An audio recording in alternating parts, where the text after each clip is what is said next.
새로운 용어를 하나 만들었어요. 무주름 정치라고, 윙클 프리 폴리틱스라고. 이 신체 기관은 주름이 있어야 돼요, 이렇게. 주름이 없으면 어떤 일이 벌어지느냐, 제가 지금부터 보여드리겠습니다. 얼마 전에 청와대에서 무역투자진흥위원회인가? 뭐 그런 회의가 있었어요. 예? 상공인들을 불러서 우리 각하께서 앞에 한마디 하십니다. 뭐라고 하시냐면, 어떻게 재무장해가지고 2만 품목을 창출하고 어쩌고저쩌고 이런 얘기를 쭉 하나만한 얘기를 해요. 갑자기 회의 주제에 관련해서 어떤 신의 유명한 글귀가 생각난다고 하더니 이렇게 얘기를 합니다.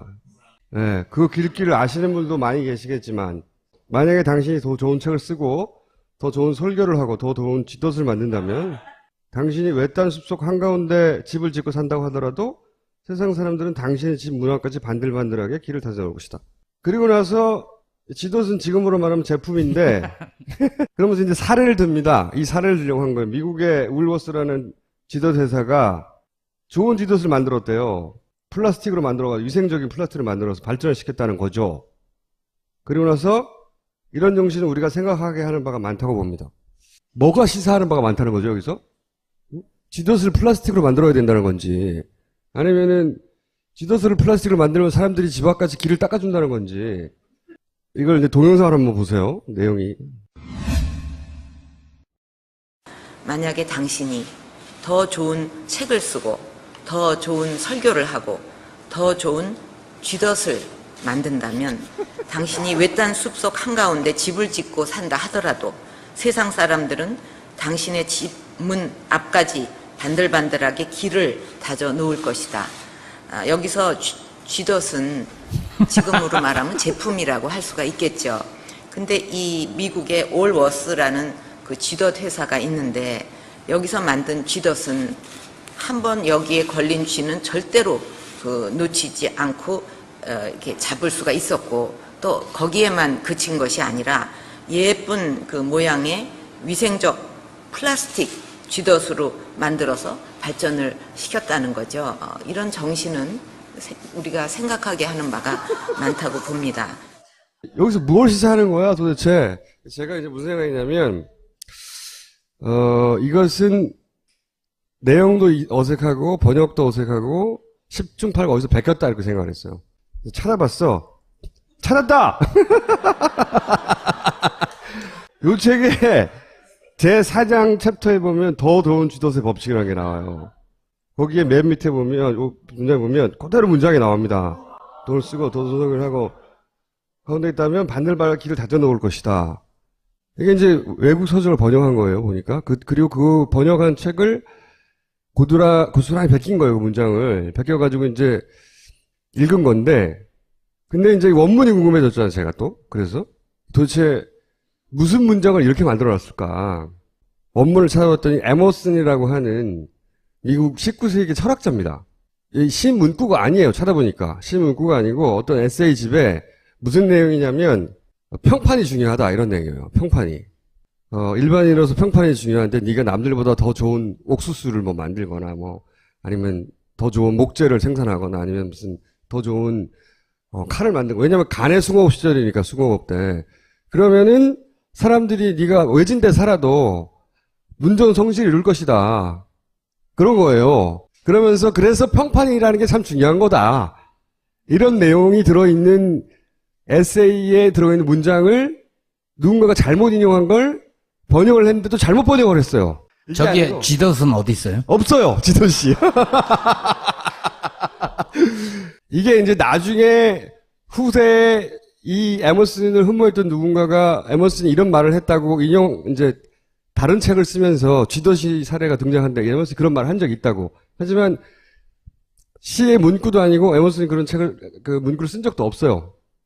잘못 인용된 거죠? 잘못 인용되고, 게다가 더 웃긴 거는 뭐냐면, 그 쥐덫이라는 단어가 그래서 다른 사람이 한 말에 에머슨이 그런 말을 한 적이 있다며 주장하는 문장이 등장을 하긴 하는데, 문장도 달라요. 근데 어쨌든 중요한 건, 그 쥐덫이라는 문장으로 인해서 미국에서 쥐덫이 가장 특허가 많이 출원된 제품이래요. 근데 이것은 마케팅에서 실패 사례로 거론됩니다. 왜냐? 수백 개의 쥐덫 특허가 나왔지만 아직도 여전히 제일 많이 팔리는 건 이 1903년에 특허가 출원돼가지고 원시적인 형태 이 지도시 가장 많이 팔린다는 거예요. 그래서 이 플라스틱 지도도 나오고 예쁜 지도도 나왔는데 다 실패했다. 그래서 기술 혁신이 성공을 보장하지 않는다. 정반대의 사례로 마케팅에서 거론되는 거예요. 그러니까 시인도 아니고 그리고 인용도 잘못됐고 번역도 잘못됐고 그리고 사례도 잘못된 거예요. 다. 모조리 다 잘못된 거예요. 그러니 시사한 바가 많습니다. 그 다음에 쓸 게 없죠. 범인 나왔네. 저거 쓴 사람이 그 하얼빈 감옥으로 잘못 쓴잖아요. 그런 것 같은데. 근데 이제 제가 이걸 굳이 하얼빈 예를 보고 다시 생각이 난 거예요. 한 달 전쯤 일어난 일이거든요. 왜 이게 굉장히 상징적인 장면이라고 생각했냐면 우선 국정 운영이 이런 방식인 건데 일단 자기가 하는 말이 무슨 뜻인지 몰라요.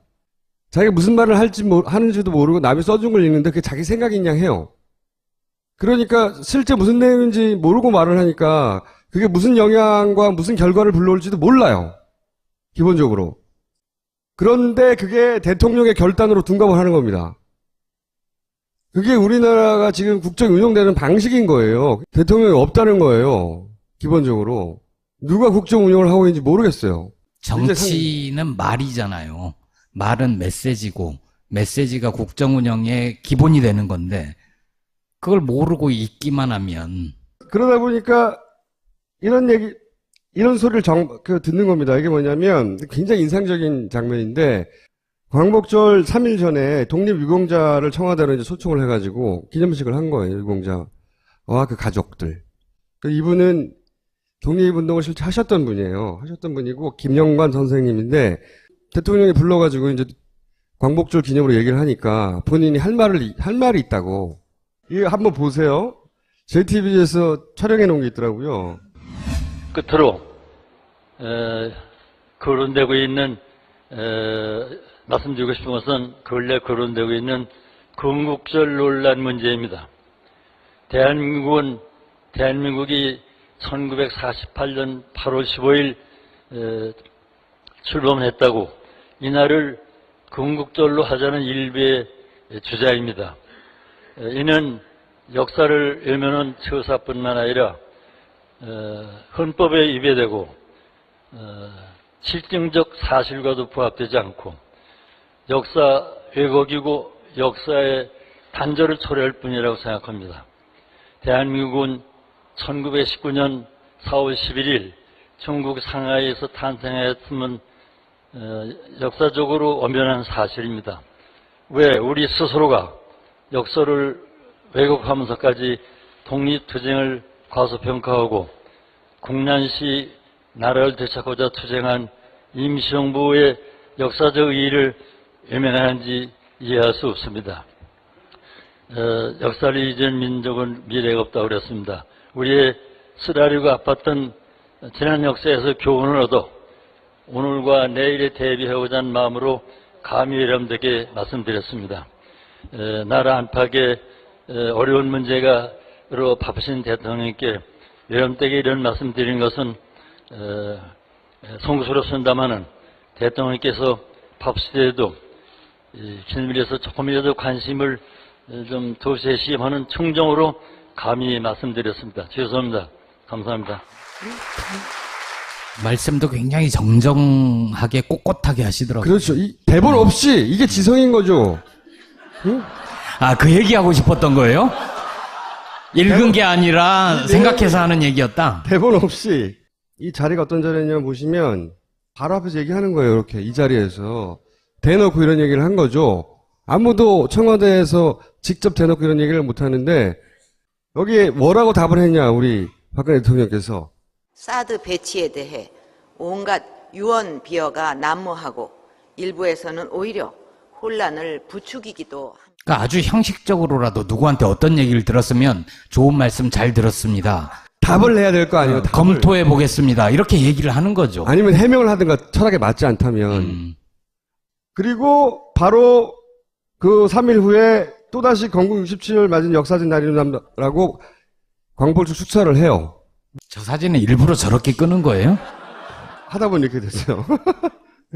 광복절 행사에 가서 오늘은 제71주년 광복절이자 건국 68주년을 맞이하는 역사적인 날입니다. 이거 뭐 하얼빈이라고 그랬는데 여기서부터 제가 이 자료를 찾기 시작한 건데 여순이라고 배웠어요. 저는 여순. 요즘 리순이라고 하더라고. 관심이 있어야지. 모르는 거지. 이건 모르는 거예요, 그냥.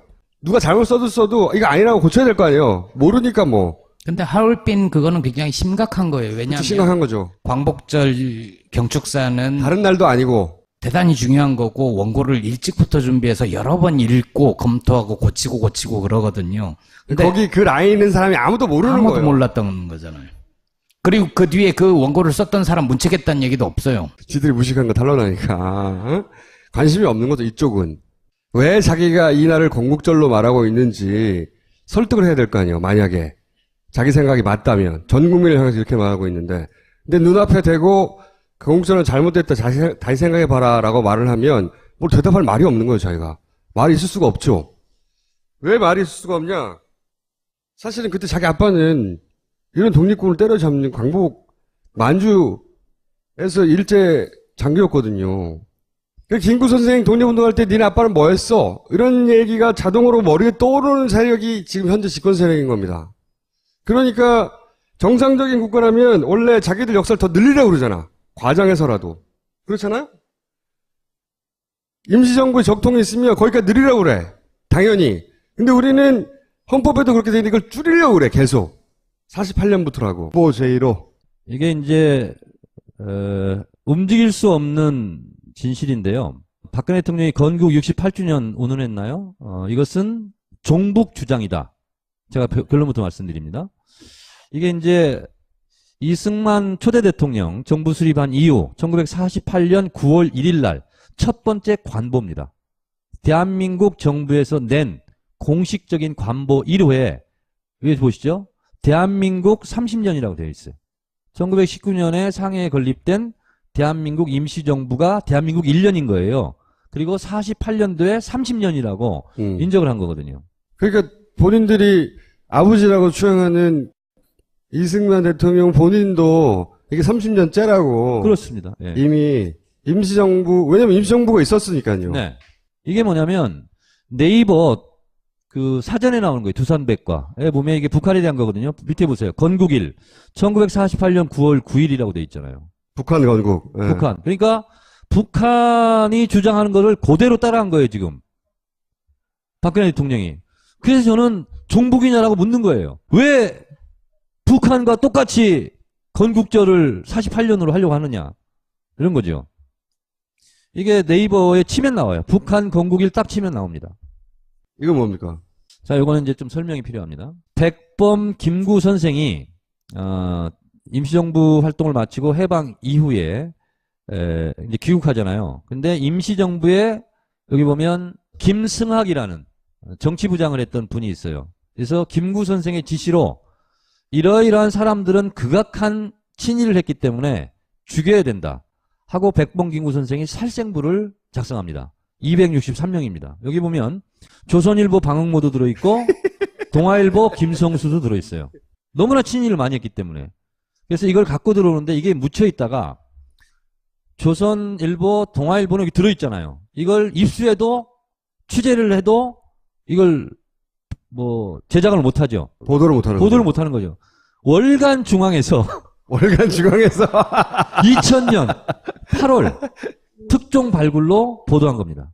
김구 선생이 작성한 살생부. 263명에 웬만한 사람들은 다 들어있습니다. 근데 이 사진은요, 제가 어떤 용도로 지금 10년째 써먹고 있냐면, 제가 뭔 말 하면 꽈가지고 조중동에서 막 얘기하거든요. 특히 조선일보, 동아일보, 채널A든 TV조선 요즘 그러는데, 그러면 이거 딱 올리고 이것도 한번 보도해봐. 딱 그리고 이거 올리거든요, 트위터로. 근데 이건 절대로 보도를 안 해. 할 수가 없어.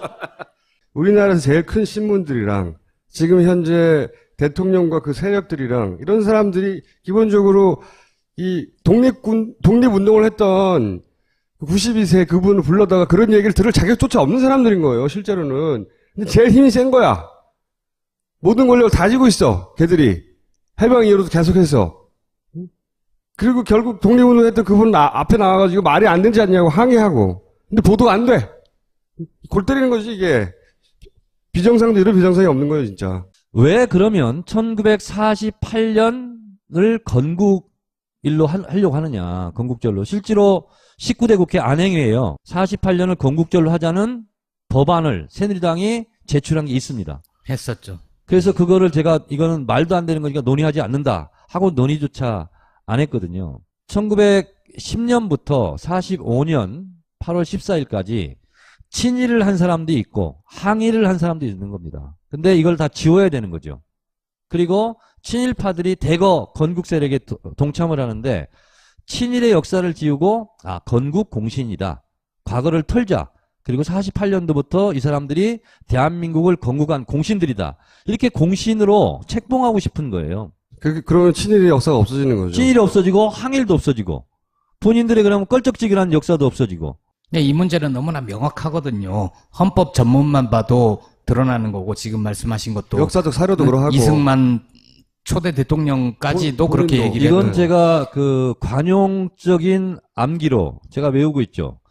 대한민국은 법치국가이고 모든 법의 으뜸은 헌법이고 헌법은 130개 조항으로 구성되어 있고 이 130개 조항을 압축 요약해 놓은 것이 헌법 전문인데 헌법 전문은 유구한 역사와 전통에 빛나는 자랑스러운 대한국민은 3.1운동 건립된 대한민국 임시정부의 법통과 불의의 한가한 4.19 민주이념을 계승하고 조국의 민주개혁과 통일을 위하여 민족이 대단한가라며 모든 사회적 구습과 악습을 타파하고 모든 국민에게 기회를 균등하게 배분하며 그만하세요, 이제 그만하세요. 세계 평화와 인류 공행에 앞장설 것을 다짐하며 이 헌법을 개정한다 라고 되어 있어요. 제가 질문을 드리고 싶은 건 뭐냐면 오늘 그 새누리당의 이정현 새 대표마저도 네. 더민주하고 공개 토론하자. 건국절 논란과 관련해서 공개 토론을 하자고 막 세게 인터넷 나서거든요. 신문에서 그러니까 왜 그러냐고요. VS 해가지고 2대2로 붙어라. 2대1로? 2대2로. 2대1로? 그래서 저쪽은 박근혜 이정현 나오고 이쪽은 문재인 정청래 나가라. 이렇게 기사를 썼어. 어떤 인터넷 언론에서. 난 좋다. 나가자.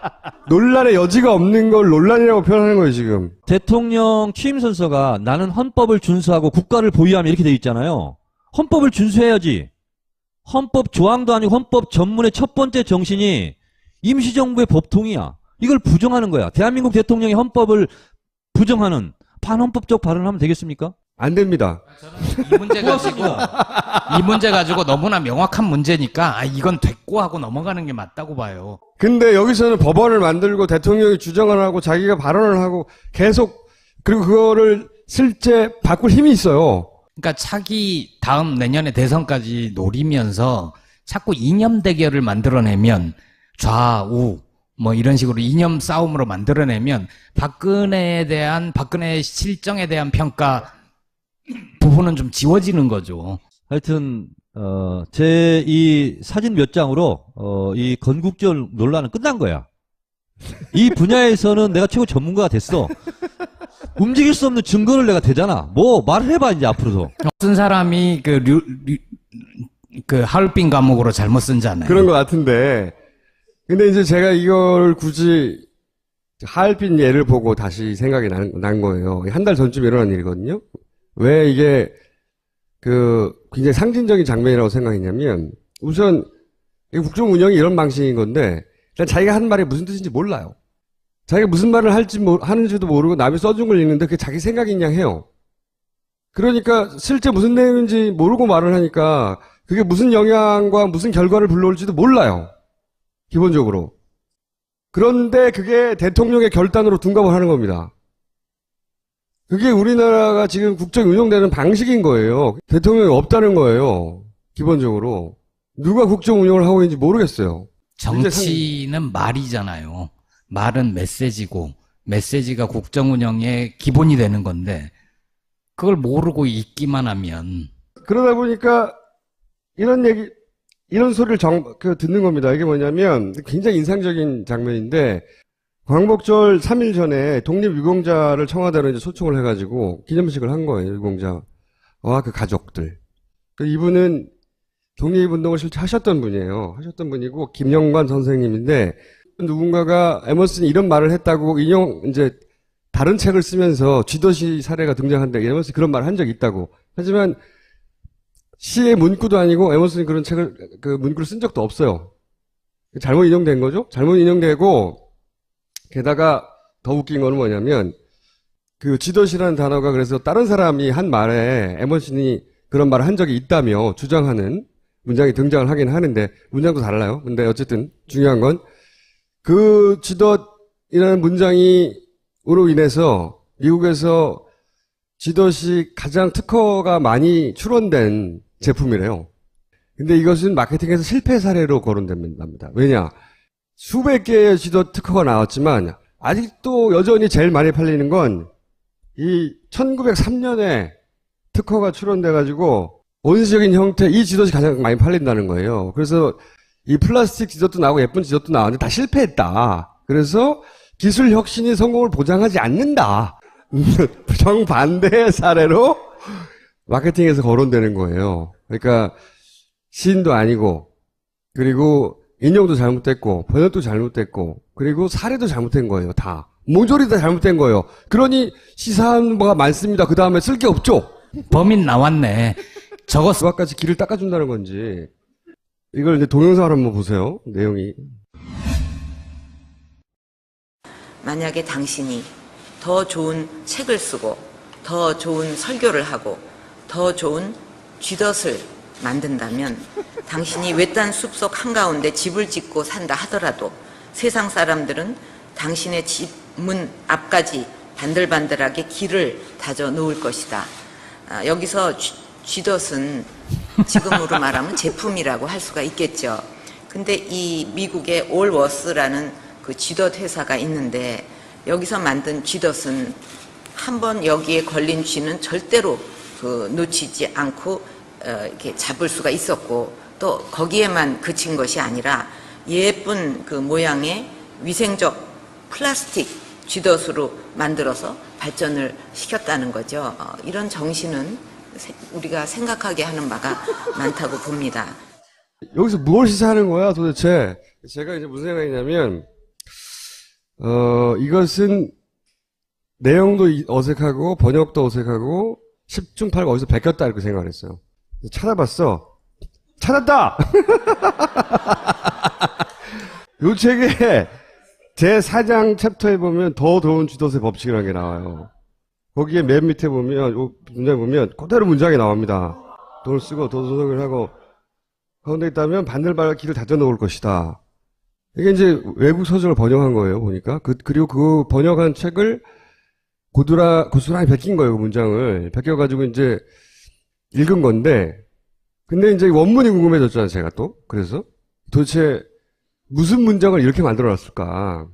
원문을 찾아봤더니 에머슨이라고 하는 미국 19세기 철학자입니다. 이 시문구가 아니에요, 찾아보니까. 시문구가 아니고 어떤 에세이집에 무슨 내용이냐면 평판이 중요하다 이런 내용이에요. 평판이. 일반인으로서 평판이 중요한데 네가 남들보다 더 좋은 옥수수를 뭐 만들거나 뭐 아니면 더 좋은 목재를 생산하거나 아니면 무슨 더 좋은 칼을 만들고 왜냐면 간의 숭어업 시절이니까 숭어업 때 그러면은 사람들이 네가 외진데 살아도 문전성시를 이룰 것이다. 그런 거예요. 그러면서 그래서 평판이라는 게 참 중요한 거다. 이런 내용이 들어있는 에세이에 들어있는 문장을 누군가가 잘못 인용한 걸 번역을 했는데 또 잘못 번역을 했어요. 저기에 아니고. 쥐덫은 어디 있어요? 없어요, 지도씨. 이게 이제 나중에 후세에 이 에머슨을 흠모했던 새로운 용어를 하나 만들었어요. 무주름 정치라고, 윙클 프리 폴리틱스라고. 이 신체기관엔 주름이 있어야 돼요, 이렇게. 주름이 없으면 어떤 일이 벌어지느냐? 제가 지금부터 보여드리겠습니다. 얼마 전에 청와대에서 무역투자진흥위원회인가? 뭐 그런 회의가 있었어요. 예? 상공민들을 불러서 우리 각하께서 앞에 한마디 하십니다. 뭐라고 하시냐면, 어떻게 재무장해가지고 2만 품목을 창출하고 어쩌고저쩌고 이런 얘기를 쭉 하나만 얘기를 해요. 갑자기 회의 주제에 관련해서 어떤 신의 유명한 글귀가 생각난다고 하더니 이렇게 얘기를 합니다. 네, 그 글귀를 아시는 분도 많이 계시겠지만 만약에 당신이 더 좋은 책을 쓰고 더 좋은 설교를 하고 더 좋은 쥐덫을 만든다면 당신이 외딴 숲속 한가운데 집을 짓고 산다고 하더라도 세상 사람들은 당신의 집 문 앞까지 반들반들하게 길을 다져놓을 것이다. 그리고 나서 쥐덫은 지금으로 말하면 제품인데 그러면서 이제 사례를 듭니다. 이 사례를 들려고 한 거예요. 미국의 울워스라는 지도스 회사가 좋은 지도스를 만들었대요. 플라스틱으로 만들어가지고 위생적인 플라스틱을 만들어서 발전을 시켰다는 거죠. 그리고 나서 이런 정신을 우리가 생각하게 하는 바가 많다고 봅니다. 뭐가 시사하는 바가 많다는 거죠, 여기서? 지도스를 플라스틱으로 만들어야 된다는 건지, 아니면은 지도스를 플라스틱으로 만들면 사람들이